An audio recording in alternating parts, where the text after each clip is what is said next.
daerah-daerah yang rawan, masuk keluar lagi gitu. Asik-asik aja. Tapi nggak apa-apa. Dengar kan suaraku ya. Jadi walaupun kita hiking atau camping gitu, walaupun kita capek gitu ya, capek banget, letih banget gitu, tapi itu terobati. Kenapa? Karena pemandangannya indah. Pemandangannya indah banget. Mau naik gunung gede Pangrango gitu kan. Bagi pemula tuh capek sekali. Tapi sampai di atas ada wilayah Surya Kencana, katanya, di situ rasanya keren banget gitu ya. Apalagi kalau kita camping atau kita hiking atau daki gunung tuh ditemani oleh pacar. Itu capeknya nggak kelihatan. Capeknya itu seperti terbayar gitu kan, karena si dia tuh bersama dengan kita. Apalagi kalau dia tuh capek bang, tolong bang gitu. Ya mari deh. Ya. Jadi kita suka cita gitu. Tapi seperti yang saya bilang tadi, apakah pelayanan itu juga demikian? Di pelayanan itu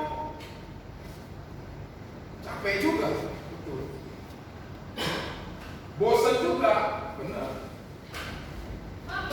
Apalagi kalau di pelayanan kita jumpa sama orang-orang yang benar-benar menjengkelkan, karena tidak pernah on time. Mata kan, kita udah lama-lama nunggu sampai bermenit-menit gitu ya, bahkan berjam, tapi tidak ada yang datang.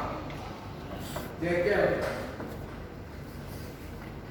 Kemudian kita juga jumpa sama orang-orang yang suka ngambek. Kenapa orang ngambek? Karena ekspektasinya tinggi, kenyataannya rendah. Ngambek dia, ngomel terus dia, komplain terus. Siapa sih yang suka komplain? Kita juga jumpa sama orang-orang yang camat. Mau camat? Cari selamat. Ya kalau ada kesalahan dia pasti cari, gimana supaya dia selamat, gak disalahin gitu ya. Kemudian kita juga jumpa sama pengurus dia, tapi lalak mengurusin. Dia pengurus, tapi lalak mengurusin.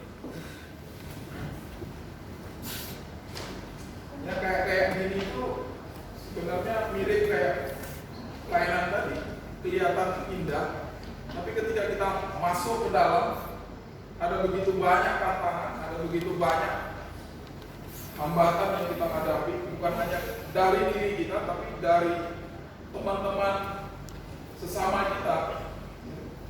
Dan itu bikin kita enak gitu. Bikin kita kecewa, bikin kita tidak nyaman. Dan banyak juga pengalaman saya sebagai permata, banyak juga yang rekan-rekan permata itu jadi tarik diri. Enak gua lihat lu gitu. Udahlah, gua nggak mau datang lagi. Biarin aja di situ gitu. Dan Yohanes pasal 6 ini kita melihat bahwa konteksnya bahwa Yesus itu diikuti oleh banyak orang, berbondong-bondong. Dan Yesus kasih bikin mukjizat, 5 roti 2 ikan, dia kasih makan 5.000 orang. Semakin banyak orang datang berbondong-bondong. Tapi motivasinya beda. Motivasi orang datang berbondong-bondong mengikuti Yesus itu bermacam-macam. Ada yang mau kenyang aja. Kan enak kan, ikut Yesus, tak usah kerja, bisa dikasih makan, gratis lah. Masukkan nasi bungkus.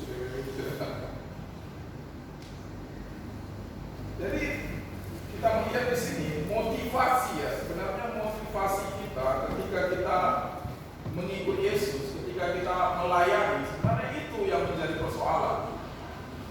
yang menjadi persoalan, khususnya kita dalam konteks kecil kita di Permata.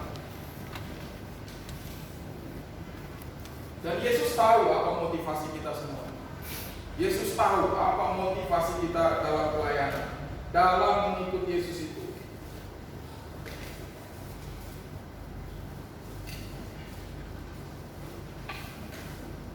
Apa motivasi kita menjadi orang Kristen? Apa motivasi kita ketika kita beribadah? Apa motivasi kita ketika kita ber-PA? Apa motivasi kita ketika kita ikut dalam pelayanan? Apa motivasi kita ketika kita menjadi pengurus Permata? Itu harus kita pertanyakan dalam diri kita. Jangan seperti orang-orang yang rame-rame tadi berbondong-bondong semua, tapi ada kepentingan yang dia dapatkan, kepentingan dia. Dan Yesus tahu mereka bukan cari Yesus sang Mesias juru selamat itu, bukan. Mereka cari mukjizat, mereka cari makan supaya perut kenyang. Ada yang ikut-ikutan saja. Dan kalau kita telusuri ada 3 golongan kan yang ikut Yesus. Satu orang ramai, kemudian ada murid-murid, tapi ada juga yang 12 murid. 3 golongan ini semuanya disusupi oleh setan. Golongan pertama itu yang mengeluh-elukan Yesus, kaulah Raja Daud yang datang, Mesias yang diurapi. Tapi besoknya dia bilang, salibkan dia, salibkan dia. Murid-murid yang lain juga begitu, ketika melihat Yesus disalib, lari semua.